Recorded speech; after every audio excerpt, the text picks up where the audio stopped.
وابشروا بالجنة التي كنتم توعدون نحن اولیاؤکم فی الحیاة الدنیا وفی الآخرة ولکم فیہا ما تشتہی انفسکم ولکم فیہا ما تدعون نزلا من غفور الرحیم صدق اللہ العظیم ان اللہ وملائکتہ یصلون علی النبی یا ایھا الذین آمنوا صلوا علیہ وسلموا تسلیما اللہم صلی وسلم علی سیدنا محمد نور الانوار وسر الاسرار وسید الابرار وعطرتہ بعدد کل معلوم لک السلام علیکہ یا نبی اللہ السلام علیکہ یا رسول اللہ السلام علیکہ یا حبیب اللہ السلام علیکہ یا نور اللہ السلام علیکہ یا ذکر اللہ السلام علیکہ یا خاتم النبیین السلام علیکہ یا رحمت للعالمین السلام علیکہ یا محمد مصطفیٰ السلام علیکہ یا احمد مجتبیٰ صلی اللہ تعالی علیہ وسلم۔ ارادت ہو تو پوچھ ان خرقہ پوشوں سے، ارادت ہو تو پوچھ ان خرقہ پوشوں سے، یدے بیضا لیے بیٹھے ہیں اپنی آستینوں میں، یدے بیضا لیے بیٹھے ہیں اپنی آستینوں میں، اور اللہ اللہ بولنے سے اللہ نہ ملے، اللہ والے ہیں اللہ سے ملا دیتے ہیں۔ بآواز بلند درود شریف کا نذرانہ عقیدت پیش فرمائے۔ اللہم صلی وسلم علی سیدنا محمد نور الانوار وسر الاسرار وسید الابرار وعطرتہ بعدد کل معلوم لک۔ عزیزان ملت اسلامیہ، یہ اللہ رب العزت کا بے پناہ فضل و کرم ہے کہ اس نے ہم تمام کو ہر جمعہ کی طرح آج بھی یہاں پر جمع ہونے کی سعادت نصیب فرمائی۔ جیسا کہ آپ تمام حضرات جانتے ہیں، پچھلا مہینہ ماہ ربیع النور، ماہ ربیع الاول تھا، جس میں ہم نے رسول پاک صلی اللہ علیہ وسلم کی شان اور آقا علیہ الصلوۃ والسلام کے معجزات، آقا علیہ السلام کے اخلاق حسنہ، آقا علیہ الصلوۃ والسلام کی سیرت و صورت کے تذکرے سماعت کیے۔ اب یہ مہینہ ربیع الثانی اس کا اصل نام ہے، اور حضور غوث پاک کی نسبت سے، آپ کے عرس شریف کی نسبت سے اس مہینے کو 11ویں کا مہینہ کہا جاتا ہے، لیکن اسلامی نام اس کا کیا ہے؟ ربیع الثانی، سیکنڈ بہار۔ رسول پاک پہلی بہار، پھر یہ سیکنڈ بہار، دوسری بہار کا مہینہ شروع ہو گیا ہے۔ تو اس مناسبت سے میں آج جو گفتگو کروں گا وہ شان اولیاء اللہ سے متعلق گفتگو ہوگی۔ تو میں نے قرآن کریم سے چند آیات مبارکہ کی تلاوت کا شرف حاصل کیا۔ اس میں اللہ رب العزت ارشاد فرماتا ہے کہ اللہ تعالیٰ کے جو دوست ہیں، اللہ کے جو ولی ہیں، بے شک ان کو کان کھول کر سن لو، بے شک اللہ کے دوستوں کو، اللہ کے ولیوں کو نہ کسی چیز کا خوف ہے، نہ کسی چیز کا غم ہے۔ اللہ تعالیٰ ان کے اوپر کوئی خوف بھی طاری نہیں ہونے دیتا، کوئی غم بھی طاری ہونے نہیں دیتا۔ ہاں وہ ڈرتے ہیں تو صرف اللہ سے ڈرتے ہیں، ان کو غم ہوتا ہے تو صرف اللہ تعالیٰ سے دور رہنے کا، اللہ کی جدائی کا غم رہتا ہے۔ وہ ایک ہی غم میں ہوتے ہیں، باقی ہر غم سے بری۔ وہ ایک ہی خوف میں ہوتے ہیں اللہ کے، باقی ہر خوف سے بری کر دیے جاتے ہیں، دنیا میں بھی، قبر میں بھی، حشر میں بھی۔ اب سوال یہ پیدا ہوتا ہے، یہ ہے کون ولی؟ یہ ولی ہوتے کون ہیں؟ تو اللہ پاک نے فرمایا ان اولیاءہ الا المتقون، اللہ کے ولی تو متقی بندوں میں سے ہی ہوتے ہیں۔ ہر متقی اللہ کا ولی نہیں ہوتا، یہ بات ذہن نشین کر لیں۔ محبت، اب یہ آیت شریفہ میں اللہ نے کلیئر کر دی بات کہ اللہ کا ولی وہ ہوتا ہے جس سے اللہ پہلے محبت کرتا۔ تو اللہ پہلے محبت کرنے کا مطلب پہلے سلیکٹ کر لیا نا، بندوں میں سے اپنے پہلے چن لیا نا۔ محبت پہلے اسٹارٹ کون کر رہا؟ اللہ پاک فرما رہا۔ بعد میں وہ بندے جب پیدا ہوتے، پیدا ہونے کے بعد ایک طویل عرصہ اپنی عمر کا گزارتے، وہ اس کے بعد اللہ سے محبت کرنے والے بنتے۔ لیکن محبت کا آغاز کون کر رہا؟ اللہ پاک، اور انتہا کون کر رہے؟ اولیاء اللہ۔ تو پہلے اللہ ان سے محبت کرتا، پھر بعد میں وہ اللہ سے محبت کرتے۔ یہ ہے شان اللہ والوں کی۔ پھر اللہ پاک نے فرمایا ان الذین قالوا ربنا اللہ ثم استقاموا تتنزل علیہم الملائکہ، کہ بے شک جو لوگ یہ اپنی زبانوں سے کہتے ہیں ہمارا رب اللہ ہے، یہ کہہ کر پھر اس پر مضبوطی سے جم جاتے ہیں. جم جانے کا مطلب عمل میں مضبوط ہو جاتے ہیں، تقوی میں مضبوط ہو جاتے ہیں، صبر میں مضبوط ہو جاتے ہیں، ہر نیکی کے کام کرنے میں مضبوط ہو جاتے ہیں، کسی کی پرواہ نہیں کرتے. اب لوگ انہیں برا کہیں یا بھلا کہیں یا کافر کہیں یا مشرک کہیں، کسی فتوے سے نہیں ڈرتے. بغیر کسی دنیا دار کے خوف کے وہ بے دھڑک اللہ کے دین کی خدمت کیے جاتے رہتے ہیں، خوب عبادت کیے جاتے رہتے ہیں، اللہ کی مخلوق کے ساتھ حسن سلوک کیے جاتے رہتے ہیں، اس میں مضبوطی کے ساتھ جم جاتے ہیں. ان الذین قالوا ربنا اللہ ثم استقاموا تتنزل علیہم الملائکہ. جب ہمارے بندے ایسے ہو جاتے ہیں تو ہم ان پر ہمارے فرشتوں کو اتار دیتے ہیں. کون فرما رہا ہے؟ اللہ پاک. ابھی حدیث نہیں سنائی میں نے، قرآن بتایا ہے. اللہ پاک فرما رہا ہے ملائکہ اتار دیتا ہوں. اب یہ نبی نہیں ہے، یہ ولیوں کی بات چل رہی. لوگ یہ سمجھ بیٹھے ہیں کہ فرشتے تو صرف نبی کے پاس آتے ہیں، مگر اللہ بتا رہا ہے خبردار خبردار، میں خدا ہوں کہ تم خدا ہو، فیصلہ تم کرنے والے ہو یا میں کرنے والا ہوں. میری مرضی ہے، میں چاہوں تو 1,24,000 سے زائد انبیاء دنیا میں بھیجوں اور ان انبیاء کے پاس فرشتے اتارتا رہوں. یہ تو نبی کی خصوصیت سے. مگر جب چاہتا ہوں تو غیر نبی پر بھی فرشتے بھیج دیتا ہوں. بتاؤ سورہ مریم پڑھا ہے کہ نہیں؟ حضرت سیدہ مریم وہ نبی نہیں ہے، ولیہ ہیں، خاتون ہیں، ولیہ ہیں، اور ان کے پاس فرشتے آئے. قرآن کہہ رہا ہے، پڑھو سورہ آل عمران اور سورہ مریم تو معلوم ہوگا کہ غیر نبی کے پاس بھی فرشتے آتے ہیں. جس طرح رسول پاک کے پاس جبرائیل آئے، حضرت مریم کے پاس بھی جبرائیل آئے حضرت عیسیٰ کی خوشخبری سنانے کے لیے اور ان کے منہ میں اللہ کے حکم سے پھونک مارنے کے لیے. اور ایسا نہیں کہ آئے تو دکھے نہیں، بلکہ نظر آئے تھے سیدہ مریم کو، نظر بھی آئے تھے. اللہ نے سورہ مریم میں بی بی مریم کی کرامت سنائی. یہ نبی کا معجزہ نہیں، ولی کی کرامت بتائی جا رہی ہے. ارے ولیہ کے نام سے سورہ اتارا جا رہا ہے قرآن کریم میں، سورہ مریم. لوگ کہتے ہیں ولیوں کا ذکر تو ہے ہی نہیں قرآن میں. یہ کیا ہے؟ ولیوں کا ذکر نہیں تو کیا ہے؟ اللہ سورہ مریم اتارتا ہے قرآن کریم میں. جو نبی نہیں ہے ان کے نام سے سورہ لقمان اتارتا ہے اللہ پاک. ارے حد تو یہ ہے کہ صحابہ، نبی کے صحابہ اور صحابہ سے نسبت رکھنے والے اولیاء اللہ وہ 7 تھے. کون تھے؟ 7. اصحاب کہف مشہور ہیں، سورہ کہف میں ان کا ذکر کیا اللہ پاک نے. وہ 6 تھے، 7واں ان کا کتا تھا، 7 تھے، 8واں ان کا کتا تھا، 5 تھے، 6واں ان کا کتا تھا. لوگوں میں ڈسکس تھی، اللہ پاک نے فیصلہ فرما دیا کتنے تھے. وہ 6 تھے، 7واں ان کا کتا تھا. بعضوں نے یہ کہا مگر 7 تھے، 8واں ان کا کتا تھا. اور اللہ پاک نے ان کے کتے کو بھی شمار میں لے لیا. اور وہ سورہ کہف کے اندر ان کا تذکرہ ہے.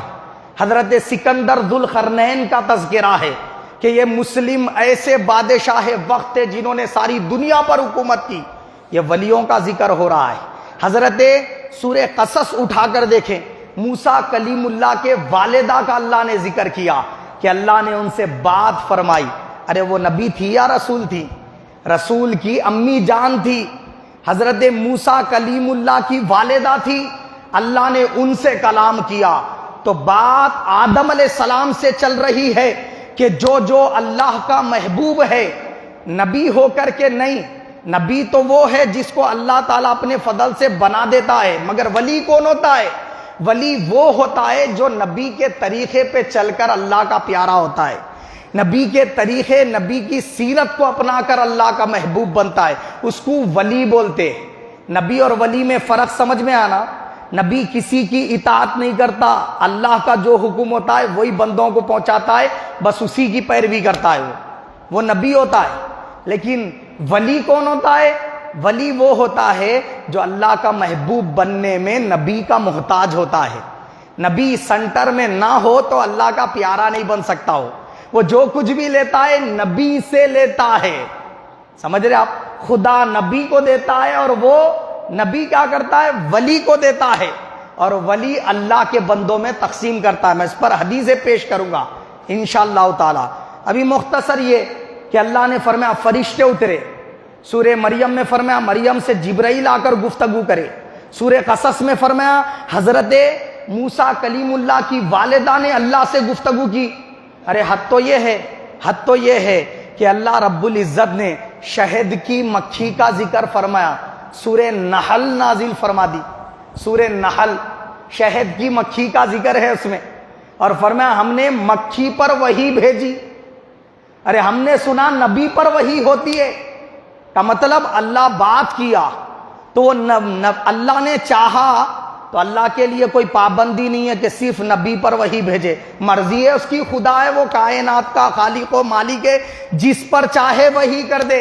ارے جب شہد کی مکھی پہ وحی کر سکتا ہے, ہم نے کہا غوث پاک سے اللہ نے کہا اے غوث اعلان کر دے میرا قدم ہر ولی کے گردن پر ہے. تعجب کیوں ہوتا ہے؟ کیا غوث اعظم شہد کی مکھی سے گئے گزرے؟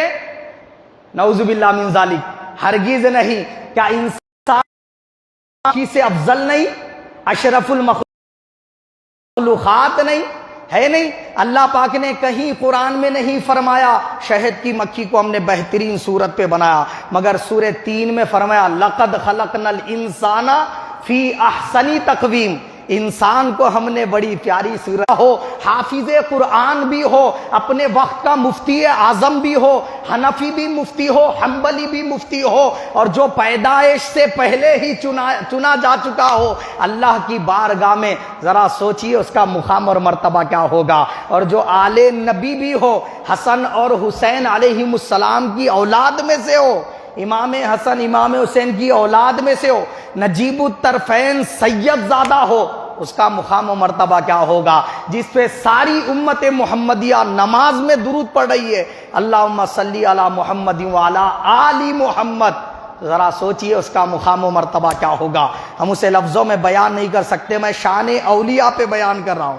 تو میں نے بتایا کہ ولی وہ ہے کہ جس پر اللہ چاہے تو خود کلام کرے, جس پر اللہ چاہے تو فرشتوں کو اتار دے, جس پر اللہ چاہے تو کیا کرے اپنی عنایات, اپنے فضل اور کرم کے دروازے کھول دے, جس پہ اللہ چاہے تو ایسی طاقتوں سے نوازے کہ اس سے کرامتوں کا صدور ہونے لگے. جب اللہ پیارا بنا لیتا ہے تو کس میں سے چنتا ہے؟ متقی بندوں میں سے. کس کو چنتا ہے؟ جو صبر میں اعلیٰ ہے, تقوی میں اعلیٰ ہے, زہد میں اعلیٰ ہے, اخلاق میں اعلیٰ ہے, لوگوں کی بھلائی چاہنے میں بہت زیادہ آگے ہے, تقوی پرہیزگاری میں سب سے آگے ہے. ایسا جو بندہ ہے اس کو اللہ چنتا ہے اپنا پیارا بنانے کے لیے, اپنا ولی بنانے کے لیے. جب چن لیتا ہے تو کیا ہوتا ہے؟ اب دیکھیے آپ, میں قرآن مجید کی آیت شریفہ سناتا ہوں. انعم اللہ علیہم من النبیین والصدیقین والشہداء والصالحین وحسن اولئک رفیقا. یہ آیت شریفہ کے ابتدا میں تو اللہ نے رسول پاک صلی اللہ علیہ وسلم کی اطاعت کا حکم دیا, پھر فرمایا کہ اللہ تعالیٰ نے انعامات نازل فرمائے. کن کن پر؟ جو اللہ کے محبوب بندے ہیں. کون ہیں؟ نبیین ہے, پہلا نمبر ان کا ہے درجے میں, فضیلت میں, ہر اعتبار. اب اس کے بعد اللہ نے فرمایا دوسرے درجے کے صدیقین ہیں. یہ صدیق دو قسم کے ہیں, ایک ہے صدیق کبیر اور ایک ہے صدیق صغیر. صدیق کبیر کچھ ہم عرف عام میں غوث بولتے, صدیق کبیر کو ہم عرف عام میں کیا بول رہے؟ غوث بول رہے. ہمارے پاس جو غوث اعظم, غوث جو کہتے ہیں نا, یہ ولایت کا ایک درجہ ہے, رتبہ ہے. اس کو اگر عربی لینگویج میں بولنا ہے تو کیا بولتے ہیں؟ صدیق کبیر. اب اگر اس کا دوسرا جو صدیق صغیر ہے اس کو کیا بولتے ہیں؟ خطب جو بولتے ہیں نا, یہ جو ہے نا کیا ہے, صدیق صغیر کو بولتے ہیں. اور حضرت ابوبکر صدیق اکبر ہے. انہوں سرکار کی امت میں جتنے صدیقین ہیں سب کے انہوں اکبر ہے. آ گئی بات سمجھ میں؟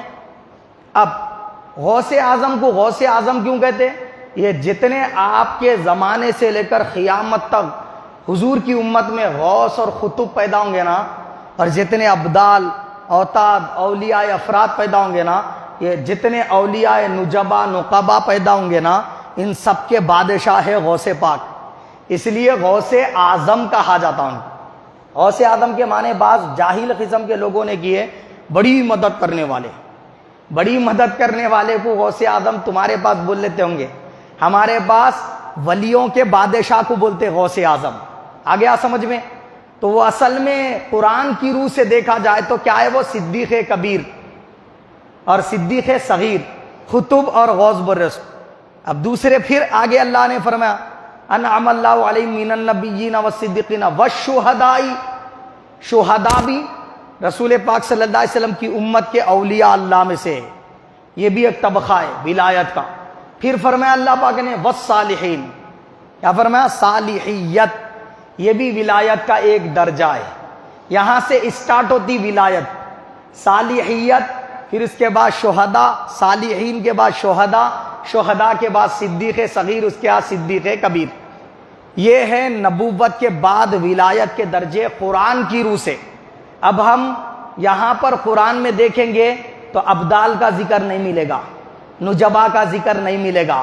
مگر آؤ اللہ کے حبیب سے پوچھتے ہیں یا رسول اللہ کیا آپ نے اپنے احادیث میں کچھ اولیاء کے نام اور ان کے مقامات کا ذکر کیا ہے؟ تو اللہ کے حبیب نے حدیث پاک میں ارشاد فرمایا. کیا ارشاد فرمایا؟ درود شریف پڑھ لیجئے. اللہم صلی وسلم علی سیدنا محمد نور الانوار وسر الاسرار وسید الابرار وعطرتی بعدد کل معلوم لک. یہ حدیث جو سنانے لگا ہوں امام احمد بن حنبل نے مسند احمد میں اس کو روایت کیا، بیان کیا، جلد 1 صفحہ نمبر 122 پر. پھر حدیث نمبر کیا ہے؟ 103 ہے. اور طبرانی معجم الکبیر میں اس کو روایت کیا، امام طبرانی نے معجم الکبیر میں جلد 1 صفحہ 63 حدیث نمبر 10390 ہے.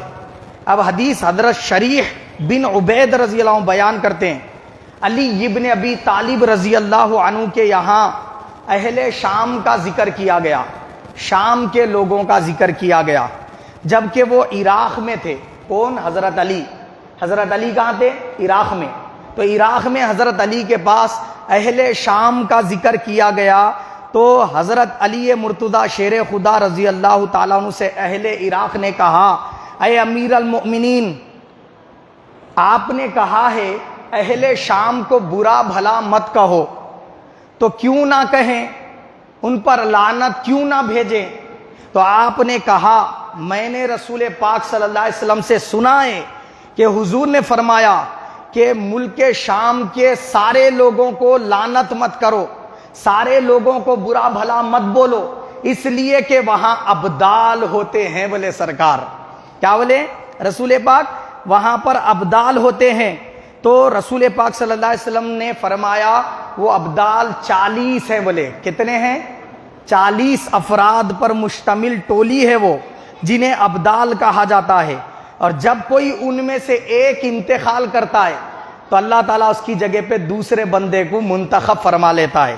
یعنی وہ ہمیشہ 40 کی تعداد میں رہتے ہیں. اور حضور نے فرمایا یہ وہ ہستیاں ہیں جن کی وجہ سے بادل برسنے لگتے ہیں، زمین پر بارشیں ہوتی ہیں. یہ وہ ہستیاں ہیں جن کے وسیلے سے دشمنوں پر فتح حاصل ہوتی ہے. یہ وہ ہستیاں ہیں جن کی وجہ سے اللہ پاک دنیا سے عذابات کو ٹال دیتا ہے، دور کر دیتا ہے. اب بتاؤ ولیوں سے کچھ نہیں ملتا نا بھائی. پھر یہاں سرکار فرما رہے کہ یہ ابدال ہیں جن کی وجہ سے بارشیں برستی ہیں، جن کی وجہ سے کیا ہوتی ہے؟ دشمنوں پر فتوحات حاصل ہوتی ہیں، جن کی وجہ سے عذابات کو ٹالا جاتا ہے. یہ حدیث کا حوالہ میں نے سنا دیا. اب آئیے دوسری حدیث حضرت ام سلمہ رضی اللہ تعالیٰ عنہ سے روایت ہے. وہ فرماتی ہیں رسول پاک صلی اللہ علیہ وسلم نے فرمایا میری امت کا ایک شخص قیامت کے قریب ہوگا، ایک شخص اس کے ہاتھ میں ہاتھ دے کر حجر اسود کے پاس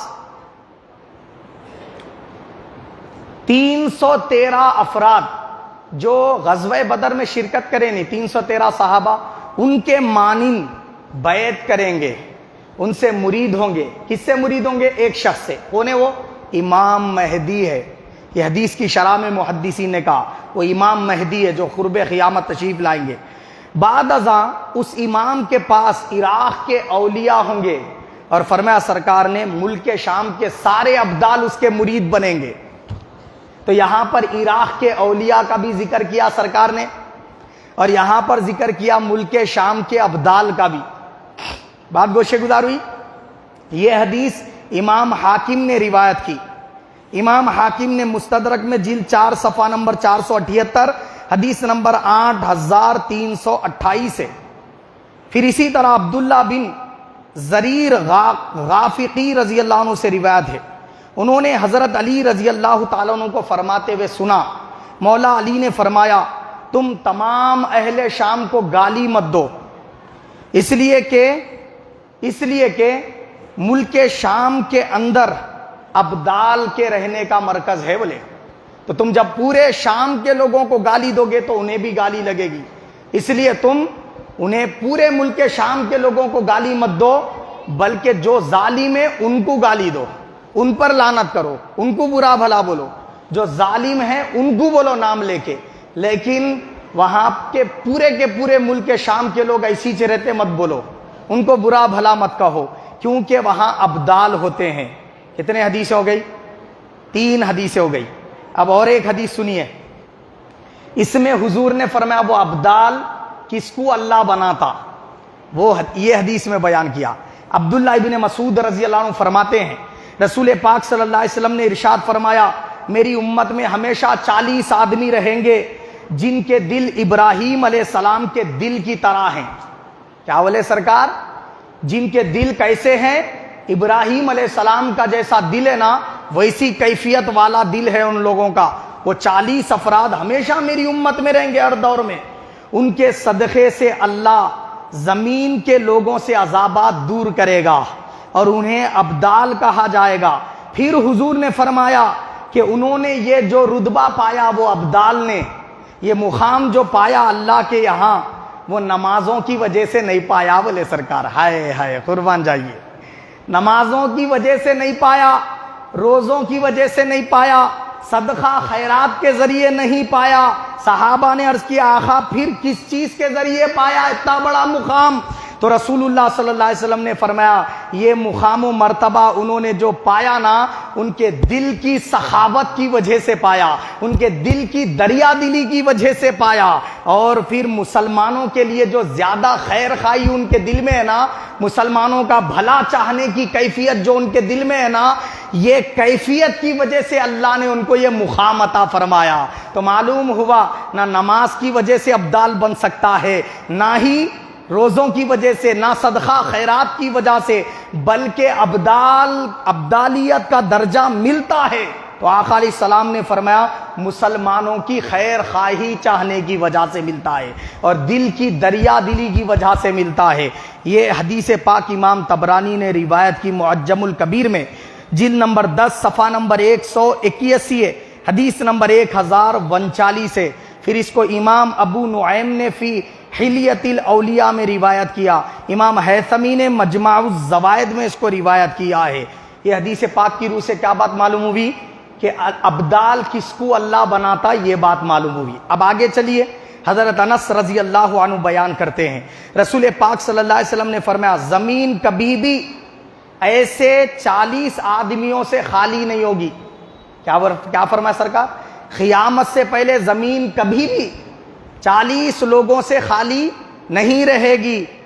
وہ 40 کے 40 کیسے؟ ان کے دل ابراہیم علیہ السلام کے دل کی طرح ہیں, اور پس انہی کے تصدق سے, ان کے صدقے سے اللہ لوگوں کی پیاس بجھا دیتا ہے. بولے سرکار, اور اللہ انہی کے صدقے میں ایمان والے بندوں کی مدد فرماتا ہے. بولے اللہ انہی کے ذریعے سے, اللہ تعالیٰ انہی میں سے جب کوئی بندہ انتقال کرتا ہے, گزر جاتا ہے, تو اللہ پاک ان کی جگہ کسی اور بندے کو لے آتا ہے. وہ ہمیشہ 40 ہوتے ہیں, کبھی کم نہیں ہوتے.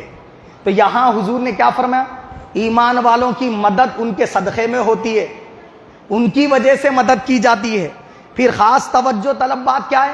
بارش نہیں ہو رہی تو ان کے خدموں کی برکت سے بارش برسائی جاتی. یہ ہیں ابدال. اور یہ حدیث جو سنائی نا, اس کی اسناد حسن ہے, مطلب صحیح درجے سے بھی اعلیٰ, اور اس کو امام حیثمی نے بیان کیا. ٹھیک ہے, امام حیثمی نے اور امام طبرانی نے بیان کیا. امام طبرانی نے معجم الکبیر میں جلد 18 صفحہ نمبر 65 اور حدیث نمبر 120 ہے. آئیے اب اور ایک حدیث پاک رسول پاک صلی اللہ علیہ وسلم نے بیان کیا. یہ عبادہ بن صامت کہتے ہیں میں نے رسول پاک صلی اللہ علیہ وسلم کو فرماتے ہوئے سنا، حضور نے فرمایا میری امت میں ہمیشہ 30 آدمی رہیں گے. کتنے آدمی رہیں گے؟ 30، جن کے صدقے یہ زمین قائم اور دائم رہے گی، جن کے صدقے میں تم پر بارش برسے گی اور انہی کی وجہ سے تمہاری مدد کی جائے گی. یہ حدیث پاک حضرت ابو قتادہ رضی اللہ تعالیٰ، حضرت قتادہ کو نہیں، یہ صحابی رسول ہے، وہ بیان کرتے ہیں کہ جو 30 افراد کی حضور نے بات کی نا، اس میں سے ایک ہستی کو میں پہچانتا ہوں. بولے کون ہے؟ پوچھے. مجھے یقین ہے حضرت خواجہ حسن بصری رحمت اللہ علیہ ہے. بولے صحابی رسول سے ملے سوئے نو، حضرت حسن بصری رحمت اللہ علیہ مولا علی شیر خدا کے خلفاء میں ہے نو. حضرت علی مرتضیٰ سے مرید ہوئے. خواجہ حسن بصری بصرہ کے رہنے والے تھے، اس لیے بصری ان کے نام کے ساتھ لگا ہوا ہے. تو حضرت قتادہ رضی اللہ عنہ صحابی رسول کیا کہتے ہیں؟ مجھے معلوم ہے کہ حضرت حسن بصری وہ ابدال میں سے جن کا ذکر سرکار ہی نا حدیث میں کر رہے. اسی طرح یہ جو حدیث سنائی نا، یہ حدیث کا حوالہ سن لیں. یہ حدیث پاک میں نے سنائی، امام حیثمی نے مجمع الزوائد میں اس کو بیان کیا، جلد 10 صفحہ نمبر 63. امام ذہبی نے سیر اعلام النبلاء میں بیان کیا، جلد 4 صفحہ نمبر 574. حافظ ابن کثیر نے تفسیر القرآن میں اس کو بیان کیا، جلد 1 صفحہ نمبر 304. حافظ ابن کثیر کو نہیں معلوم، پورے اہل حدیث والے ان کی تفسیر کو مانتے ہیں اور انہوں وہ تفسیر میں ذکر کرے اس کا، یہ حدیث پاک کا. اسی طرح آئیے اور ایک حدیث پاک مولا علی شیر خدا سے روایت ہے. آپ فرماتے ہیں میں نے رسول پاک صلی اللہ علیہ وسلم سے سنا کہ سرکار دو جہاں صلی اللہ علیہ وسلم سے ابدال کے بارے میں پوچھا، یا رسول اللہ آپ فرمائیے ابدال کتنے ہیں؟ سرکار نے فرمایا وہ 60 افراد ہیں. کیا فرمایا؟ 60. اب یہ احادیث میں تطبیق کیسے کر سکتے؟ اس طرح کر سکتے کہ رسول پاک صلی اللہ تعالی علیہ وسلم کیا ہے، مطلب رہتے تو 40 ہے، لیکن وہ 40 میں سے اگر کوئی انتقال کر جائے تو پہلے سے 20 افراد کو چن لے کے رکھتا اللہ تعالیٰ، ایک انتقال کرتے جو اس کو بنانے، تو ٹوٹل 60 ہو گئے. وہ بات سمجھ رہے؟ اس طرح تطبیق کر سکتے، رہتے 40 ہی ہمیشہ. تو مولا علی شیر خدا فرماتے ہیں میں نے پوچھا یا رسول اللہ مجھے ان کے خوبیاں، ان کے صفات بیان کیجئے تاکہ پہچان سکوں. سرکار دو جہاں صلی اللہ علیہ وسلم نے فرمایا وہ نہ تو تکلف سے کام لینے والے ہوتے ہیں، نہ بدعتی ہوتے ہیں. بدعتی کا مطلب سب اہل سنت والجماعت کو بدعتی بول رہے، حالانکہ انہوں بدعتی ہے. اگر اٹھا کے دیکھے تاریخ تو ان کا نام و نشان 100 سال سے پہلے نہیں تھا، 200 سال سے پہلے نہیں تھا، 300 سال سے پہلے نہیں تھا. کوئی بھی جماعت کی ہسٹری اٹھا کے دیکھو، 300 سال 400 سال 500 سال 600 سال ہو گیا ختم، اس کے بعد اینڈنگ ہو جاتی ان کی. پھر اوپر چلے گئے تو کون ملتے؟ خالی اہل سنت والجماعت. تو بدعتی کون ہوئے؟ یہ نئے پیدا ہوئے سو ہوئے، یہ نئے عقیدے گھر لینے والے ہوئے جو آج ہم سے پوچھتے ہیں کون سی حدیث میں ولیوں کا ذکر ہے، یہ بدعتی ہے. اور بدعتی ہم کو کہتے ہیں لو احادیث سنو. رسول پاک نے فرمایا کہ میری امت میں اولیاء کا ایک طبقہ ابدال بھی ہے. یہ میں نہیں سنا رہا ہوں، کوئی ملا مفتی نہیں، رسول پاک نے حدیث پاک میں بیان فرمایا. فرمایا سرکار نے وہ تکلف سے کام لینے والے نہیں ہوتے وہ ابدال، اور بدعتی بھی نہیں ہوتے وہ ابدال، اور کیا چرب زبان سختی سے بولنے والے بھی نہیں ہوتے وہ. اور انہوں نے جو مقام بھی حاصل کیا ہے، نہ نمازوں سے حاصل کیا، نہ روزوں سے حاصل کیا، نہ صدقہ خیرات سے حاصل کیا. یہ نمازوں پہ زور دینے والے، روزوں پہ زور دینے والے ہیں. میں یہ نہیں کہتا کہ نہیں دینا چاہیے، پڑھنا چاہیے، نماز روزے بھی رکھنا چاہیے، صدقہ خیرات بھی کرنا چاہیے. یہ اسلام کے اندر ہر مرد و عورت کے اوپر فرض ہے، کرنا چاہیے ادا. مگر یہ صرف اس پر زور دیتے ہیں اور کہتے ہیں نماز پڑھو ولی بن جاؤ گے، روزے رکھ لو ولی بن جاؤ گے. حضور نے رد کر دیا کہ کہاں کہتا ہے نماز پڑھنے سے ولایت نہیں ملتی. یہ ہے ضرور بات کہ ایمان لا کر نیک عمل کر لینا چاہیے، مگر ولایت ملتی ہے کس وجہ سے؟ آقا نے فرمایا دل کی سخاوت سے ملتی ہے. یہ ولایت ملتی ہے تو کس وجہ سے؟ حضور نے فرمایا کہ میرے امت کے مومنوں کی خیر خواہی چاہنے کی وجہ سے، ان کا بھلا چاہنے کی وجہ سے. دیکھو اپنے لیے جو پسند کرتے نا اس سے کئی گنا زیادہ اپنے مسلمان بھائیوں کے لیے پسند کرنا. اپنے لیے کیسا پسند کرتے؟ پراپرٹی جمع کرنا. تو اپنے مومن بھائی کے لیے بھی یہ سوچنا کہ اس کا بھی بھلا ہونا, انہیں بھی اچھا کھانا پینا, اچھا پہننا, غریب نہیں رہنا, اپنے بچوں کو اچھے مقام پہ پڑھانا, یہ سوچنے والے رہتے انہوں. تو پوری امت کے بارے میں سوچتے. انہیں سگا رشتہ دار ہو یا نہ ہو یہ نہیں دیکھتے انہوں, رشتہ دار ہے تو کر رہے, نہیں ہے تو نہیں کر رہے. انہوں کیا ہے معلوم ہے؟ پوری امت مسلمہ کا بھلا چاہنے والے رہتے. ان کا دل ایسا رہتا. ایک مرتبہ کیا ہوا, حضرت سفیان ثوری رحمت اللہ علیہ, ان کے نام کے ساتھ ثوری لگا ہوا ہے, ثوری, ثوری, ثوری لگے ہوا ہے. ثوری کس کو, ثور کس کو بولتے؟ بیل کو بولتے, بیل کو. تو انہوں کئی کو لگا لیا اپنے نام کے ساتھ, یہ معلوم. ایک مرتبہ کیا ہوا, مسجد میں داخل ہوتے وقت سیدھا پیر رکھنے کے بجائے بایاں پیر رکھ دیے. غیب سے آواز آئی کہ بڑے جو ہے نا نیک اعمال کرتے پھرتا ہے, تجھے اب تک ہمارے مسجد کا ادب ہی نہیں آیا کہ سیدھا پیر رکھنا چاہیے بایاں نہیں. یہ آواز آئی غیب سے. ارے بیل بول کے آواز آئی, سیدھا پیر رکھنے کے بجائے بایاں پیر رکھ دیا, ایسا آواز آئی غیب سے, ثور بول کے آواز آئی. تو انہوں بولے کہ جو ہے نا میرے کو غیب سے پکارا گیا ثور, اب میں بیلی چھوں بول کے بولے. انہوں اپنے نام کے ساتھ ثوری لگا لیے, ثوری. یعنی جب جب ان کو پکارے, نام لیے, حضرت سفیان ثوری بولنا, لوگاں پورے بیلیج بولنا ان کو بول کے. کیسی عزت ان کے ساری ہے, کیسی تواضع ہے. اگر اپنے کو کوئی بیل بولا تو کتنا غصہ آتا ذرا سوچو, مگر ان کو بیل بولے تو غصہ نہیں آ رہا, الٹا مہربان ہو رہے انہوں, اور بولو بول رہے میرے کو بیل, کیونکہ میرا محبوب پکارا میرے کو بیل بول کے بولے. آیا سمجھ میں؟ تو انہوں کیا کرے معلوم, ایک بیل بنڈی پہ بیٹھ کے جا رہے تھے کہیں. اب وہ دور کی وہی سواریاں تھیں, ٹرین کہاں ایجاد ہوئی تھی, پلین کہاں ایجاد ہوئے تھے, نہیں یہ گاڑیاں سائیکل موٹر وغیرہ کہاں ایجاد ہوئے تھے.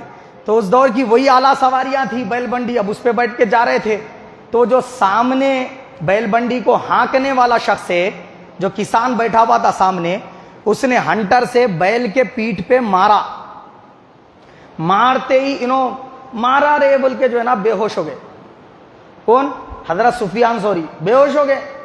بے ہوش ہو گئے تو انہیں پریشان ہوگا, ارے میں تو بیل کو مارا, ان کو تھوڑی مارا. پھر انہیں گیا پانی چھین کا چہرے پہ. پھر حضرت جو ہے نا اٹھے, اٹھنے کے بعد میں حضرت دیکھے اس کو, تو انہیں بولا حضرت میں تو بیل کو مارا نا جی, تمہاں کو مارا چھ نہیں, پھر تم بے ہوش کئی کو ہو گئے. حضرت اپنا کرتا اٹھا کے دکھائے تو وہ ہنٹر کا نشان ان کے پیٹھ پہ تھا. ایسا کیسا ہو سکتا جی, ایسا کیسا ہو سکتا؟ غور کرنے والی بات ہے. یہ اپنے کو تعجب ہو رہا, مگر جب ایک بندہ اللہ تعالیٰ کی ذات میں اپنے تمام احساسات کو گم کر دیتا نا, اللہ تعالیٰ کی یاد میں پورا کھو جاتا نا, کائنات کی ہر شے سے اس کا کنیکشن ہو جاتا, اس پہ ہونے والا اثر اس کے اوپر ظاہر ہوتا. ذرا سوچیے آپ, بیل کو تکلیف دی جا رہی تو ان کے اوپر ظاہر ہو رہی وہ تکلیف. ایسے ہو جاتے انہوں جو ابدال رہتے نا, وہ کیسے ہو جاتے ہیں؟ میں مثال کے طور پہ بتا, ان کی کیفیت ایسی رہتی. ایمان والوں کا بھلا چاہنا تو بھلا چاہنا تھے, جانوروں سے اتنی الفت اور محبت ہو جاتی. ایک بزرگ کیا کرے, گرنی میں گئے جو پسانے کے واسطے, گیہوں پسانے کے لیے. اب وہاں گئے, پسا کے جب آٹا لے کے آئے گھر پہ, وہاں رکھتے رونا شروع کر دیے. ان کے بیگم بولے کیا ہوا جی, کئی کو تو بھی رو رہے, اچھے کھاتے گئے نا ہنستے ہوئے, آدھے جو رو رہے کئی کو.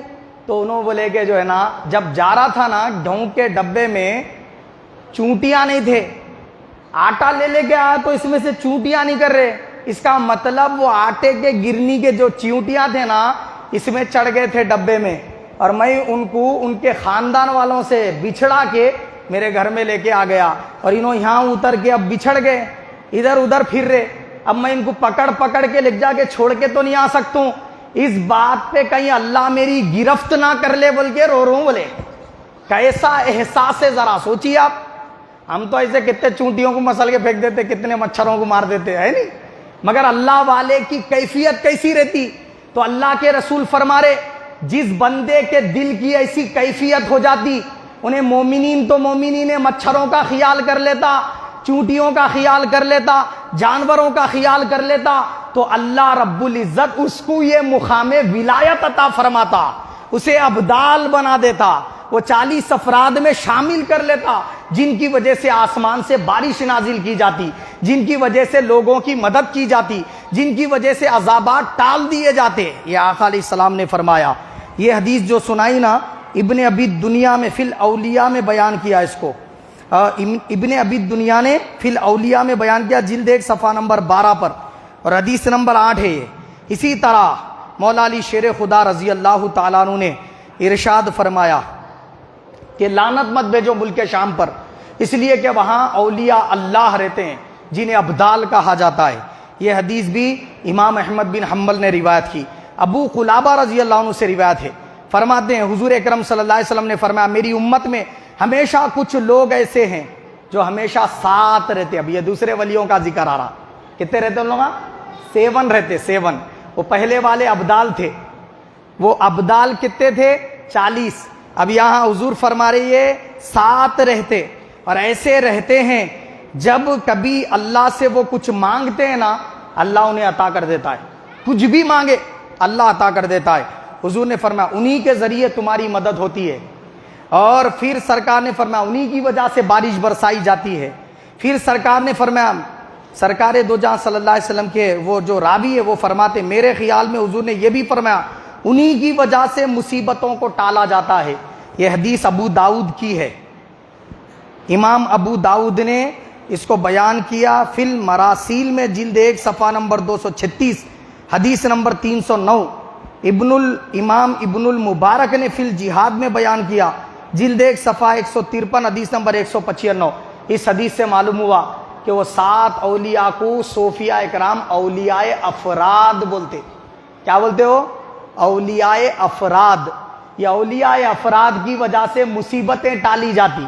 آئیے پھر میرے آقا نے فرمایا، توجہ چاہوں گا، درود شریف پڑھ لیجیے، اللہم صلی وسلم علی سیدنا محمد وعلی ترتیب عدد کل معلوم لک۔ اب تک سنے تھے ابدال 40، اولیاء افراد 7، احادیث سے سن رہے۔ اب سرکار فرما رہے، عبداللہ ابن عمر سے روایت ہے، وہ بیان کرتے ہیں رسول پاک صلی اللہ علیہ وسلم نے فرمایا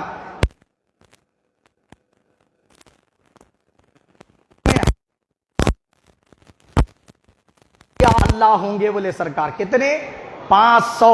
ان 500 میں 40 ابدال ہیں، بس نہ تو 500 میں کبھی کمی ہوگی نہ 40 میں کبھی کمی ہوگی۔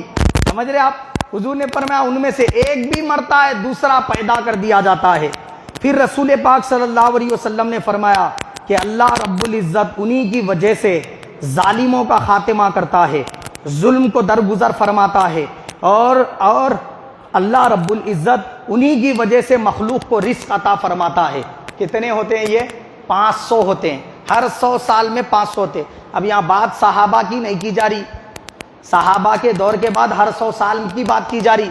ہر 100 سال میں 500 ہوتے، انہی میں غوث پاک ہے، انہی میں بندہ نواز ہے، اسی میں صابر پیا ہے، اسی میں نظام الدین اولیاء ہے، اسی میں نصیر الدین چراغ دہلوی ہے۔ حضور نے نام لیے بغیر شارٹ کٹ میں سنا دیا، ہر 100 سال میں 500 رہتے۔ اب تم ڈھونڈتے پھرو کون کون رہتے۔